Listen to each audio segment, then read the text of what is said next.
E aí, pessoal, tudo bem? Como é que vocês estão? Hoje nossa aula vai ser sobre sistema digestório. Vou começar fazendo uma pergunta simples. Por que nós, animais, comemos e as plantas não precisam comer? É uma pergunta intrigante, né? É muito simples. Nós precisamos de energia. As plantas também precisam de energia. Só que as plantas conseguem a sua energia absorvendo luz. Elas realizam a chamada fotossíntese. Já nós não conseguimos realizar a fotossíntese. Não adianta ficarmos parados sob o sol, que nós não vamos conseguir transformar essa energia maravilhosa, luminosa, em compostos químicos. Nós não temos, por exemplo, a clorofila. Então nós temos que ingerir os alimentos, temos que comer os alimentos. E na hora que nós comemos os alimentos, nós vamos conseguir os nossos nutrientes.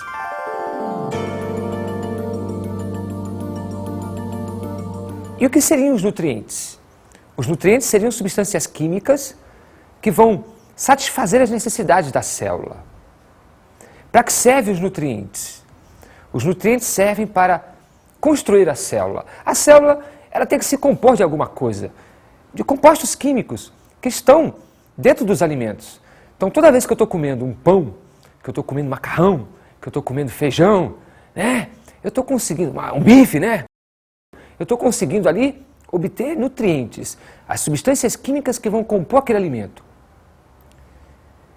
Então a função dos nutrientes é fornecer substâncias químicas para a célula se construir. Uma outra função dos nutrientes é fornecer energia. De que adianta ter um carro, né? Um carrão bacana sem gasolina? Não adianta. E muito menos não adianta ter a gasolina sem o carro. Então a célula é a estrutura, né? É um composto biológico formado por substâncias químicas e que tem que funcionar.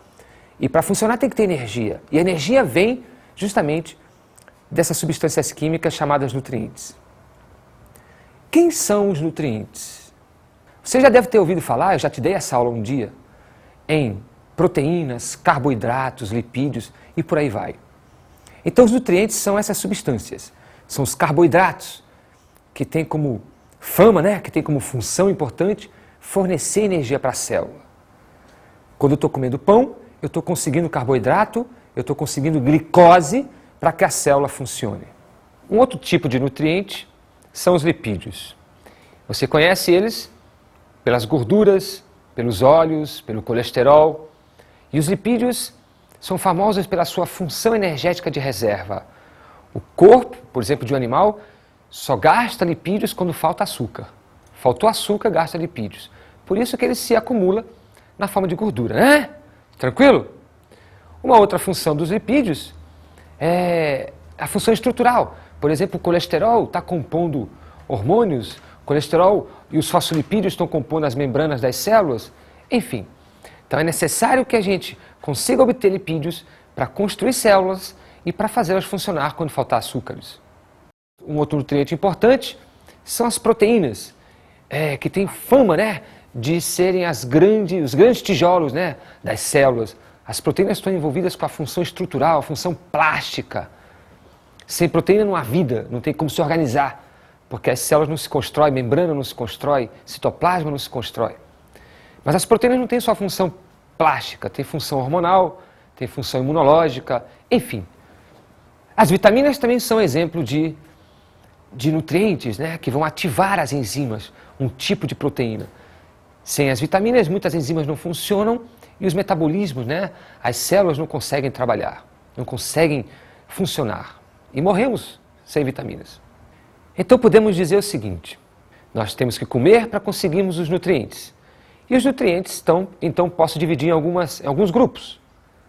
Os nutrientes que fornecem energia, os nutrientes que têm função plástica, e os nutrientes que podem ativar funções.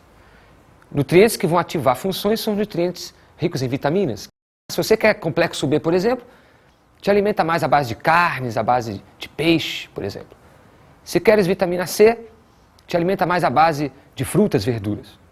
Os maratonistas, por exemplo, comem muito macarrão para conseguir bastante energia para correr aqueles 40 quilômetros. E a função plástica é encontrada nas carnes, né? Nos peixes, nos mariscos, no ovo. Então, de acordo com a tua necessidade, tu vais investir em um tipo específico de alimento. Tudo bem? Tranquilo? Só me responde. Se tu vai malhar, tu quer aumentar a massa muscular, tu vais investir em que tipo de alimento? Carnes, peixe, ovos. Se tu vais correr, carboidratos. Tá legal? E se tu tá convalescendo, né? Vitaminas. Vamos estudar a anatomia do sistema digestório. Vamos conhecer detalhes da boca, detalhes do tubo digestivo até chegar no ânus, que é por onde o alimento que entrou pela boca vai sair. Tudo bem? Para digerir é necessária energia. Por isso que quando a gente come alguma coisa, e quando come coisas pesadas como um mocotó, uma feijoada, né? A gente começa a suar bastante, começa a ficar com calor. É só um exemplo de que, para a gente conseguir energia, gasta energia. Tá legal? O sistema digestório se compõe da seguinte forma. A boca, e na boca existem as glândulas, a língua e os dentes. Depois a gente entra em detalhes de cada um. Logo após vem a faringe, depois da faringe o esôfago, e o esôfago vai se abrir no estômago. O estômago depois no intestino, que pode ser de dois tipos. Intestino delgado, que é aquele mais fininho, mais comprido, e o intestino grosso, que pelo nome, né? E ele inclusive é mais curto. Depois do intestino grosso, vem o reto e por último, o ânus. No intestino delgado ainda existem algumas glândulas, né? Uns anexos digestivos, que no caso são a vesícula biliar e o pâncreas. Vamos então agora fazer uma viagem por todo esse canal, por todo esse tubo digestivo, começando pela boca e até chegar no ânus. Nessa parte interna, nós temos então a cavidade oral, com a língua e a dentição. Dentição superior e inferior, aqui o maxilar. Os dentes estão adaptados para diversas funções, como cortar, macerar, triturar. A língua é um órgão cheio de glândulas, cheio de estruturas que servem para sentir a textura do alimento e sentir o sabor do alimento. Nós sabemos quando temos uma pedra de gelo, sabemos quando temos uma castanha, por exemplo, na boca, sabemos quando o alimento está cortado, sabemos se ele é liso, se ele é áspero, sabemos se é doce, se é salgado, tudo por causa da língua. Na ponta da língua predominam os sabores doces. Na base da língua predominam os sabores amargos. E nas laterais predominam os sabores azedo e salgado.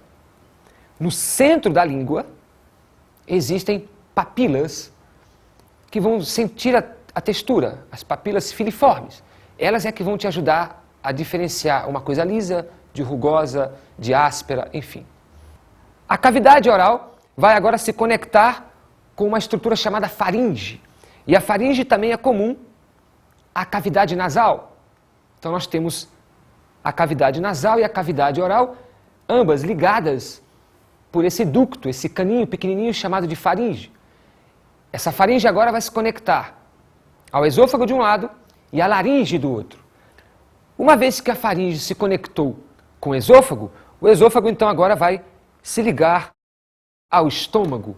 O esôfago é um tubo comprido e nele se iniciam os movimentos peristálticos. É impressionante. O esôfago é formado por músculo liso e qualquer músculo liso ele exerce função involuntária. Pensa no seguinte, eu consigo contrair meu braço, porque aqui é constituído de músculo estriado. Ele obedece à minha vontade. Mas eu não consigo fazer os meus intestinos virarem de lado. Não consigo, porque eles são constituídos, existe uma conformação de musculatura lisa e ela não obedece à minha vontade. O esôfago, então, funciona automático, como todo e qualquer músculo liso. Uma vez que um gole d'água, um amendoim de nada, chegou no esôfago, ele já começa a levar essa gota d'água ou esse amendoim para frente. Tu pode ficar de cabeça para baixo, cabeça ao contrário, que a comida não volta mais. Vamos voltar aqui para o modelo, para a gente agora entrar em detalhes e ver o estômago, o intestino, o fígado, né? Vamos ver aqui o estômago. Esse órgão está envolvido com a produção do suco gástrico, que é importante na digestão das proteínas. A região mais embaixo deste órgão, do estômago, é chamada de região fúndica. A região que se conecta com o esôfago é chamado de cárdia. Ela é cárdia porque ela estava próximo do coração. E a que está conectada com o intestino é chamado de região ou zona pilórica. Agora eu vou abrir o órgão, tá? Olha só o órgão. Muito bem. E olha que interessante. Esse órgão é enrugado e nessas rugas é produzido o suco gástrico. O alimento entra pela região cárdia, tem uma válvula aqui chamada válvula cárdia e vai fechando aos poucos e abrindo. E o alimento vai descendo. E aí ele repousa aqui onde vai tomar um banho de acidez, um banho de suco gástrico. O suco gástrico tem pH muito ácido, em torno de 2. Aí o alimento vai ser golfado pela região pilórica, aqui tem uma válvula também que controla. Agora nós vamos sair do estômago e vamos entrar no intestino delgado. O intestino, ele se divide em 3 partes ou modernamente em 2 partes. O intestino delgado pode ser intestino delgado duodeno, que é a menor parte, em torno de 30 centímetros, e depois o intestino delgado jejuno e por último o intestino delgado íleo. Modernamente se chama intestino delgado jejuno-íleo. Juntou tudo e é uma coisa só. Eu estou vendo agora aqui o intestino jejuno-íleo. E eu estou vendo aqui o intestino duodeno. Duodeno, jejuno e íleo compõem o intestino delgado. Tá? É interessante. Olha só que interessante. No intestino delgado duodeno estão conectados o fígado e o pâncreas. No intestino delgado duodeno estão conectados o órgão fígado e o pâncreas. Então, em 30 centímetros de intestino, existem 2 glândulas importantes, que no caso, de um lado o pâncreas e do outro o fígado. O fígado está no lado direito e o pâncreas no lado esquerdo. O fígado é uma glândula mista, o pâncreas também é uma glândula mista, e ambos produzem, no nosso caso da aula da digestório, o pâncreas produz o suco pancreático e o fígado produz a bílis. A bílis é um líquido verde, né? Que as pessoas comumente chamam de fel, que é guardado dentro de uma vesícula, dentro de um saquinho que o pessoal chama de fel, que é amarga, né? Quando a carne é mal cortada, corta ali. Legal? Muito bem. Então aqui está localizado o pâncreas. Esse pâncreas então tem um canal que está conectado ao intestino delgado duodeno. O fígado também tem um canal que está ligado ao intestino delgado duodeno. E os dois vão fornecer as suas secreções para o intestino delgado duodeno. É tão impressionante o delgado duodeno que se eu fizer um corte e extirpar, eliminar esses 30 centímetros de intestino, a pessoa simplesmente não consegue mais digerir nada e morre por inanição. Inanição. Tá legal?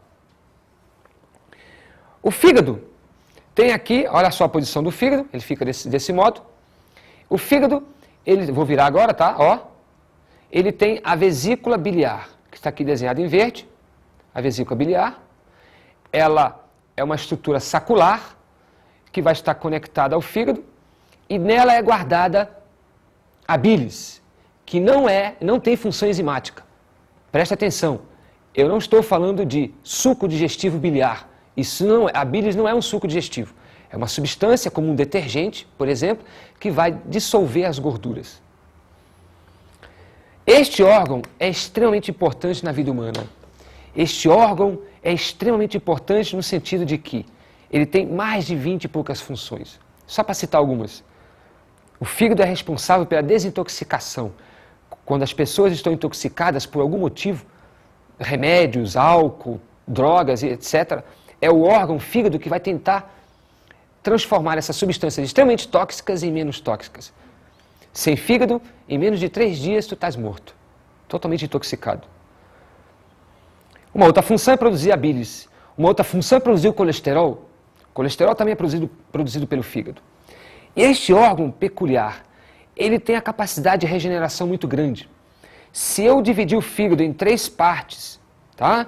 Olha só. Se eu dividir o fígado em 3 partes e perder 2/3 dela e ficar apenas com 1/3, eu tenho de novo um fígado depois de alguns dias ou meses. Ele se regenera por completo. Só que água mole, né? Em pedra dura, tanto bate até que fura. As pessoas que se drogam muito, que se alcoolizam bastante, né? Contraem uma doença famosa do tipo cirrose hepática.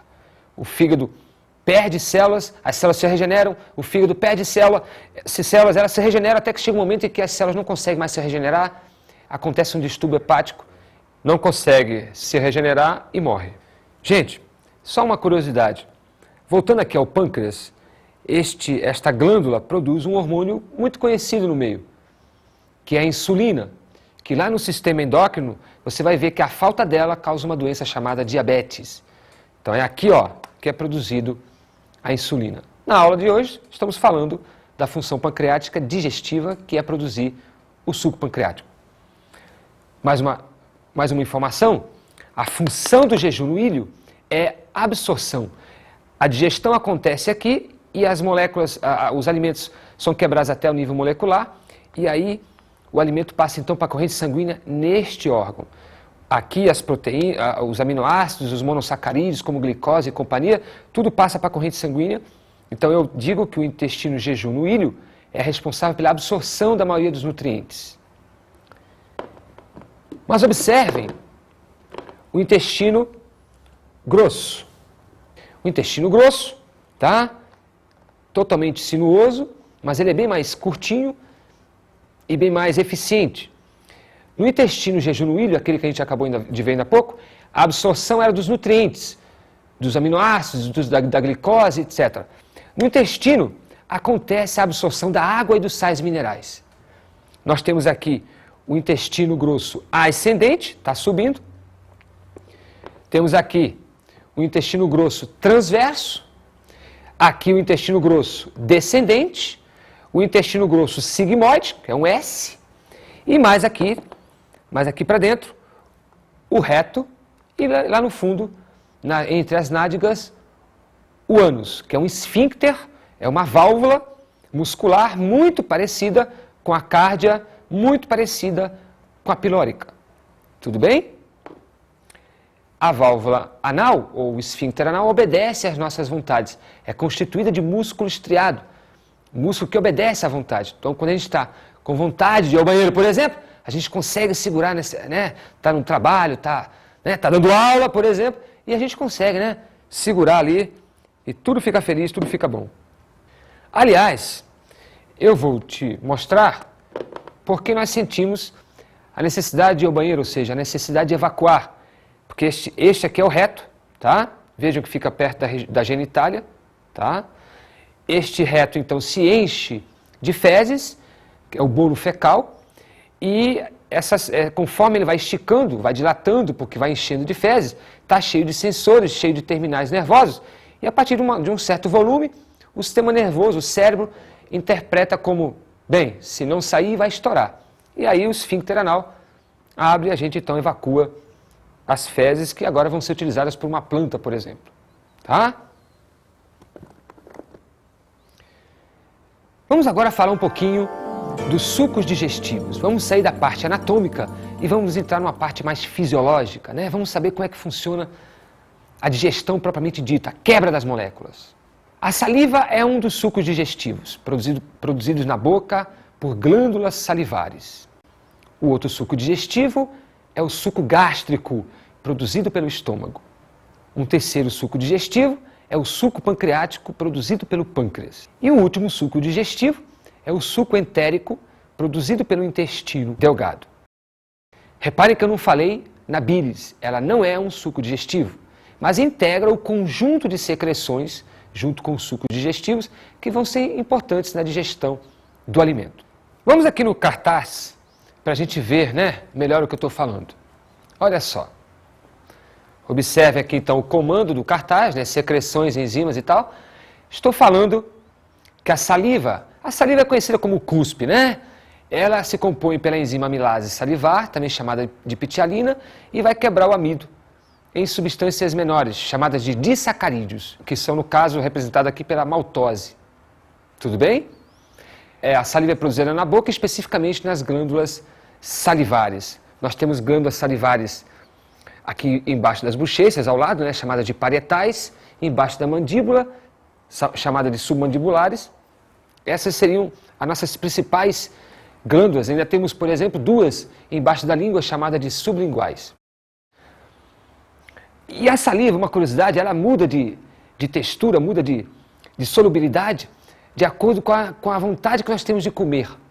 Então, se a gente tem muita vontade de comer, a saliva se torna abundante. Se a gente está com pouca vontade de comer, a saliva se torna mais grossa, mais consistente. O suco gástrico, ele é produzido pelo estômago e ele está envolvido com a quebra das proteínas.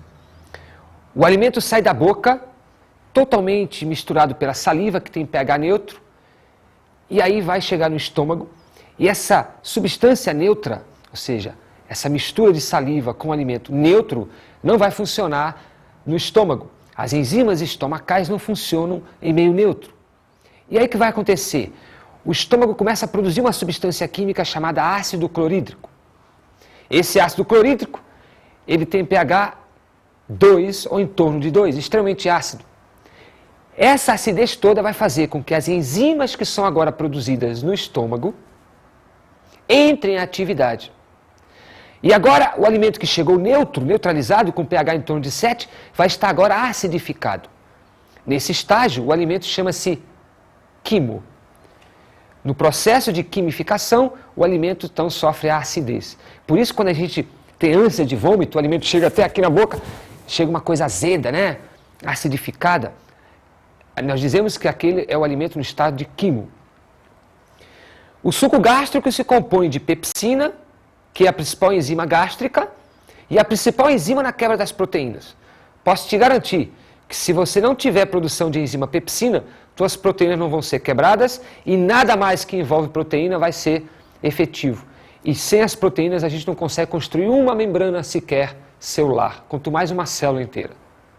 As proteínas vão ser quebradas em moléculas um pouco menores, chamadas de peptídeos, com alguns aminoácidos. Para os bebês, a pepsina não é tão abundante, mas uma outra enzima chamada renina é abundante, porque ela vai quebrar as proteínas do leite. Imagina que tu passou por um período de amamentação e a tua alimentação básica era o leite. E as proteínas têm que ser retiradas dali do leite, era a tua fonte de proteína. Então, em vez de pepsina, tu tinhas muita renina. Quando a gente vai ficando adulto e vai começando a mudar nosso cardápio, nós deixamos de produzir drasticamente a renina e começamos a produzir mais pepsina. A renina, inclusive, é responsável, junto com o ácido clorídrico, responsável pela coagulação do leite, né? Interessante isso. Então, a pepsina é produzida na proporção de ingestão de proteínas.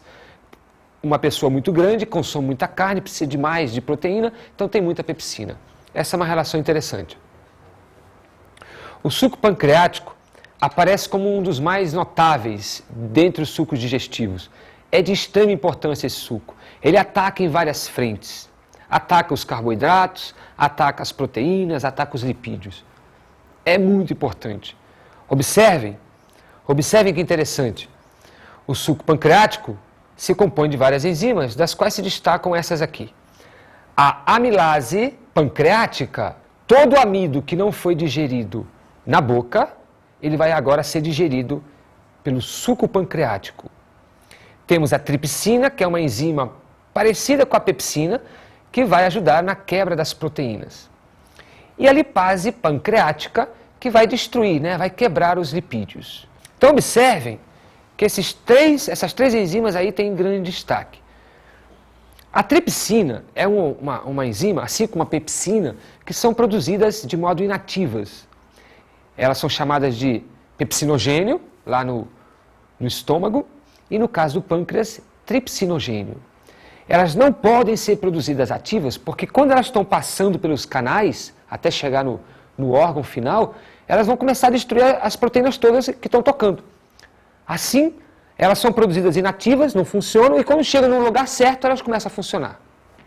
É por isso que os sucos têm os seus pHs. O pepsinogênio lá do estômago só vai funcionar quando estiver em pH ácido. E o tripsinogênio só vai virar tripsina, só vai funcionar quando estiver em pH básico. Então preste atenção. O suco pancreático tem pH básico, em torno de 9. O gástrico, ácido, em torno de 2. Essas enzimas só funcionam em pH básico. Bem, agora o alimento já sofreu bastante quebra. Já está muito pequeno. Mas ainda falta diminuir mais ainda. Falta chegar a nível de glicose, de aminoácido, a menor parte do nutriente. Então chega e entra em ação o suco entérico, que é produzido pelo próprio intestino. O suco entérico destaca-se principalmente pela quebra dos peptídeos, que são pequenas proteínas, em aminoácidos. Então são liberados os aminoácidos para serem absorvidos pelo intestino delgado. Também são liberados as glicoses, os monossacarídeos. Então, olha só que interessante. Existem várias enzimas, eu vou te destacar algumas. Por exemplo, a lactase. Ela vai quebrar o açúcar do leite. A lactose, onde a gente vai conseguir glicose e galactose. Numa aula anterior, nós já falamos sobre esses componentes todos. Então, nós estamos conseguindo chegar ao nosso objetivo. O que o nosso corpo quer quando a gente está com fome? Ele quer glicose, ele quer frutose, ele quer galactose, ele quer aminoácidos, ele quer ácidos graxos, mas isso aqui tudo está guardado no pão, no bife, no macarrão. Então, olha só a quantidade de substâncias que tiveram que existir para chegar na nossa glicose, nos nossos aminoácidos. Então, o suco entérico, ele vai completar o trabalho que um dia começou na boca, depois se prolongou pelo estômago através do suco gástrico e foi mais ou menos mediado pelo suco pancreático. O pâncreas produz o suco pancreático, mas não acontece digestão no pâncreas. O pâncreas produz o seu suco e libera no intestino delgado. E lá no intestino delgado é que vai acontecer a digestão, produzida pelo suco pancreático. Que fique bem claro isso. Bem, todos esses sucos têm que ser mediados, têm que ser estimulados ou inibidos por hormônios. Existem alguns hormônios envolvidos com o controle da digestão. Vamos ver rapidinho quem são eles? O estômago produz um hormônio chamado de gastrina. A gastrina é produzida pelas paredes do estômago e aí é liberada na corrente sanguínea. Roda o corpo e aí chega de novo no estômago, o sangue com o hormônio, e aí quando chega no estômago, ele estimula a produção do suco gástrico.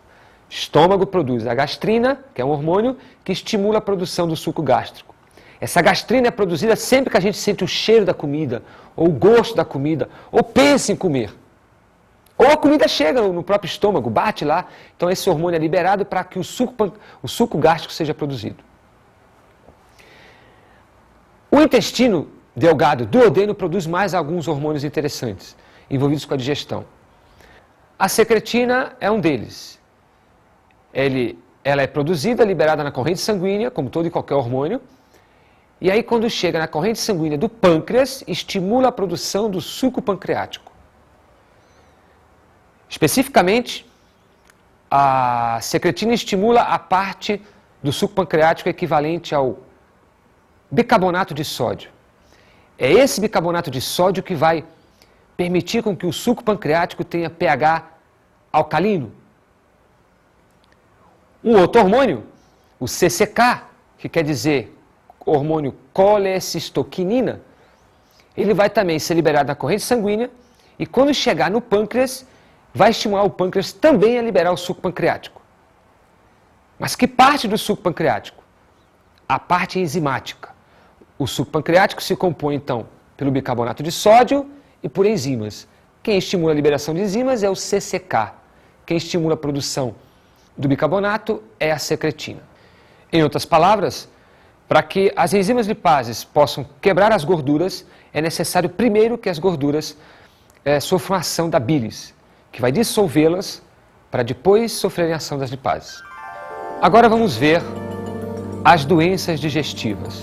Quando o aparelho digestivo não funciona bem por algum motivo, podem se manifestar doenças ou distúrbios, alguns muito conhecidos, como a gastrite, que é a inflamação de vários níveis do estômago, a pancreatite, que pode matar, que é a inflamação do pâncreas, pode se entupir algum ducto, sei lá, um câncer pode surgir, As disenterias, as diarreias, causadas pela inflamação no intestino grosso, geralmente, e as pessoas podem sofrer grandes danos de perda de água, desidratação aguda ou crônica. Então, o conselho é que um aparelho digestivo sadio são doenças distantes e é aquela história de que quando o sistema digestivo está bom, o organismo inteiro responde bem. Tranquilo? Beleza? Vamos agora chamar as dicas de estudos.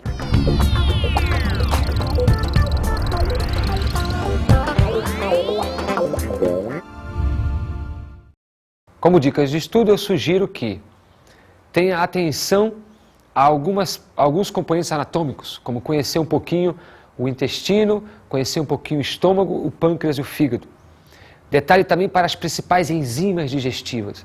Então, eu queria que você, por exemplo, estudasse com maior ênfase os principais sucos digestivos e soubesse as enzimas e as substâncias que elas vão agir. Isso é muito importante. Se um dia você pretende fazer um vestibular, ou se você já está fazendo um vestibular, isso aí é interessante, cai bastante, por exemplo. E no seu dia a dia, né? Para melhorar, inclusive, a sua alimentação.